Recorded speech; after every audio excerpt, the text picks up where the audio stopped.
subi.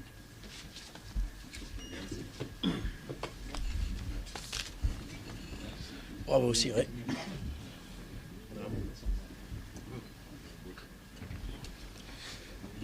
Merci. Oui, si tu veux.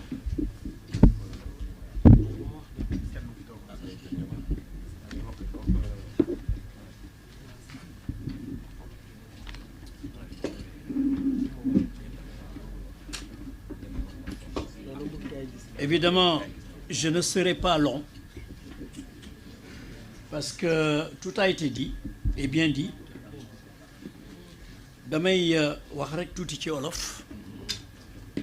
pour compléter d'abord wax ne am nañ suñu benn confrère Guy Hervé Kam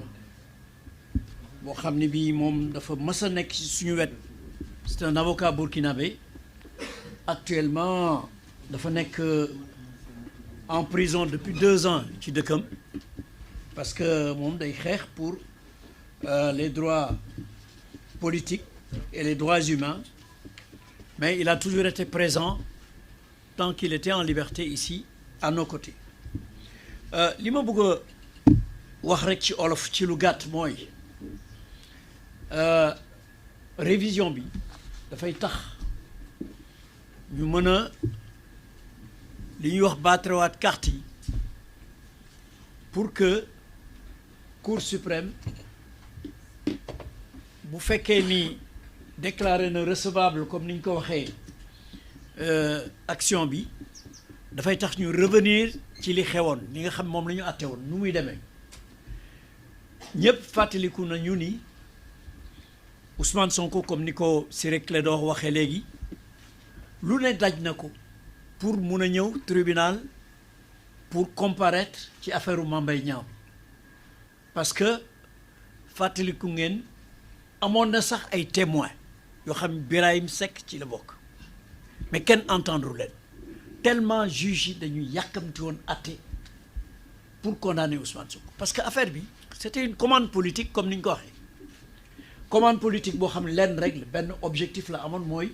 Ousmane Sonko bu mu nekk candidat fexe leen ba mu nekk inéligible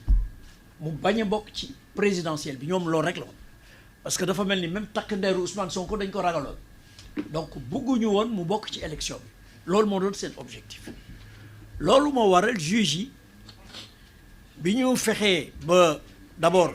force de l'ordre yi empêcher Ousmane Sonko mu aj si tribunal ñu gazé ko def ko lu nekk Ciré Clédor mi victime la ci woon dañ leen gazé am na sax benn produit bu ñu leen defoon boo xam ni dañ ko analyser ñu ne produit bi c'était toxique lépp pour Ousmane Sonko bañ a aj si tribunal évidemment bi mu ñëwee ak médecin bi aussi dañ ko gazé médecin bi mu ñëwee xool ni kii mënu la comparaître normalement ñu ne nañu demander ñu renvoyer affaire bi xam ni ça venait pour la première fois loolu kenn masul gis jugement yu mel noonu xam ne day ñëw rek ñu àtte ko ci saasi juge yi bañ juge yi bi ñu bañee renvoi te Ousmane Sonko mënul woon comparaître parce que dafa gaañu woon ñu gazé ko mu tëdd médecin bi ne dañ ko tëral ci beneen salle lañ ko yóbboon tëral ko foofu juge yi bañ ni foog ñu àtte affaire bi sur le champ kenn masu gis loolu évidemment ñoom rek ñoo fa nekkoon parce que avocat Ousmane Sonko yi su Ousmane Sonko taxawul mënuñu plaider donc ñun newuñu fa woon ñoom rek ñoo fa newoon ànd ak sax seen benn avocat tubaab boo xam ne bi curieusement moo doon avocat wu Karim Wade ak régime bi fi nekkoon moo doon seen avocat juge yi bi ñu bañee renvoi bi ñu gaawantu le même jour te procureur dafa demandé woon ñu statuer sur le siège maanaam dañu wax tribunal bi ni ko bul sax def délibéré àtteel ci saase tribunal yi topp liñ ko demandé àtte ci saase daal di ne condamné na Ousmane Sonko pour diffamation parce que dañu dàqoon injure bi délit injure bi dañ ko dàqoon parce que il a menti loolu du injure loolu le tribunal wax alors que même Ousmane Sonko waxuloon il a menti dafa waxoon ni n'a pas dit la vérité mais juge yi même bu fa waxoon il a menti loolu du saaga donc en première instance juge yi dañu dax affaire injure retenir diffamation parce que nee nañ rapport bi ñu wax amul or liiral nañ leen fi benn lettre boo xam ne bi enquêteurs yi ñoom ñoo laaj waa ministère des finances ñoom ñu tontu Amadou Niang wax ne rapport amul benn enquête rek moo amul mais rapport amul dara amul bu IGF alors donc juge yi àtte ci saase condamné ko à 2 mois avec sursis et 200 millions de francs loo xam kenn masu ko gis kenn masul gis ci diffamation tribunal alloué lu ëpp 5 millions 10 millions bi ci ëpp mooy 20 millions en tout cas moi pendant plus de 40 ans ñoo fi nekkee kenn masul gis lo 200 millions alors bi ñu àtte ba génn ci saase Mame Mbaye Niang s'est adressé à la presse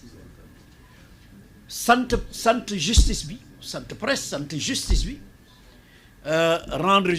wax ne justice bi vraiment li ñu àtte c'était formidable que moom 200 millions yi sax da koy séddale daara yi ak aide à la presse loolu la waxoon à ce moment-là le même jour mais li nga xam ne moo gën a extraordinaire te mooy wane commande politique bi mooy le même jour procureur dafa def appel le même jour 30 mars le même jour procureur def appel procureur luy yoonam ci affaire diffamation boo xam ne c'est entre 2 particuliers le même jour procureur def appel le lendemain le Mame Mbaye Niang def appel te pourtant Mame Mbaye Niang moo waxoon ni moom kontaan na sant na ay militants ñi ko àndaloon sant na avocat mi sant na justice bi mais le lendemain il a fait appel donc kuy def appel mooy li ñu àtte tu n'es pas satisfait effectivement ñoom ils étaient pas satisfaits parce que li ñu bëggoon mooy tribunal prononcé peine boo xam ne bi Ousmane Sonko du éligible du mën a nekk candidat bu dee 2 mois yi tribunal wax Ousmane Sonko mënoon na nekk candidat mais ñoom doyu leen woon Mame Mbaye Niang def déclaration ni moom du arrêté tant que Ousmane Sonko est éligible daf ko déclaré wax ko alors donc appel boobu kenn masul gis fast track bu mel noonu parce que Ousmane Sonko moom it def na appel maanaam délai d'appelam kenn enrôlé wu ko délai bi jeexagul pour def appel ñu enrôlé dossier bi enrôlé ko attewaat ko ci saase en appel kenn masul gis loolu parce que décision première instance en général boo defee appel dana durer 1 an 2 ans 4 ans ñun avocat yépp xam nañ loolu waaye quelques jours avant même délai d'appel yi di jeex ñoom enrôlé nañ dossier bi en appel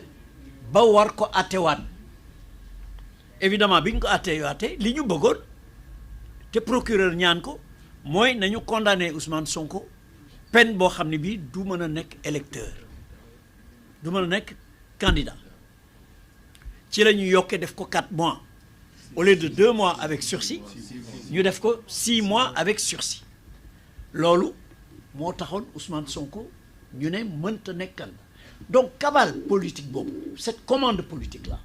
boo xam Mame Mbaye Niang comme ni mu ko waxee moo doon tête de turc moo doon exécuteur bi moo doon mercenaire bi nga xam ne moom moo waroon porter affaire boobu pour que Ousmane ne soit pas éligible moom moo ko porter ana Mame Mbaye Niang tey ana rapport ba est-ce que rapport bi am na wala amul ñëpp xam nañ ni rapport boobu am na te dafa épingler Mame Mbaye Niang te par la suite vous verrez l'histoire vous dira que ñoom ñëpp am na ñeneen ñu ci jàpp après parce que affaire Prodac bi lekk xaalis la woon bu extraordinaire société israélienne ba nga xam ni moom moo contracté woon a disparu am na sax ñu wax ni ils ont créé une autre société les mêmes personnes ont créé une autre société mais ont fait disparaître Green 2000 loolu moo am fii Sénégal ñoom ñoo ko fi def waaye nag dama gëm ni du rees affaire boobu affaire Prodac boobu ils vont rendre gorge mais ils vont rendre des comptes aux Sénégalais donc loolu laa ci bëggoon yokk pour wane rek ni ñoom seen objectif yëpp moo doon Ousmane Sonko bañ a nekk candidat nekku ko te loolu dafa lor ñu bare préjudice bu garaaw waxuñu këram gi ñu muté waxuñu liñ ko def yëpp mais sénégalais yi amoon yaakaar yëpp pour Ousmane Sonko projet bi mu yoroon ñu mën ko élire mu dérouler ko finalement ça n'a pas pu se faire on va dire ndogalu yàlla la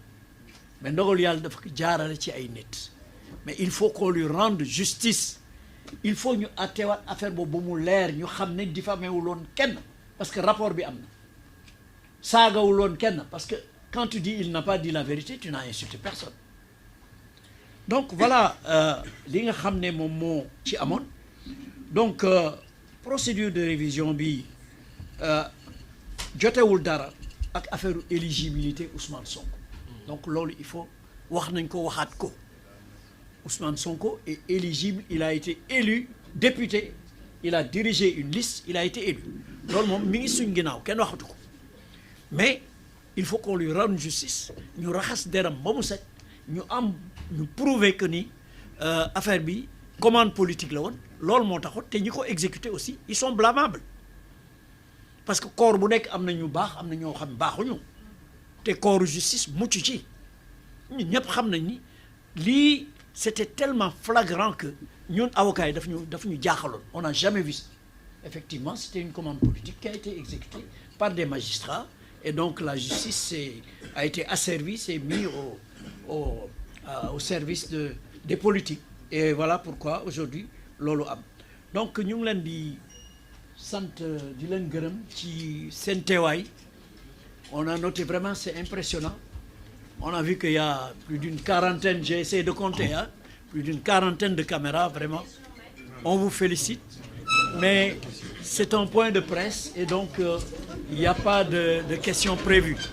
on aura d'autres occasions certainement où vous pourrez poser des questions on vous remercie infiniment et je vous dis à bientôt. Allez.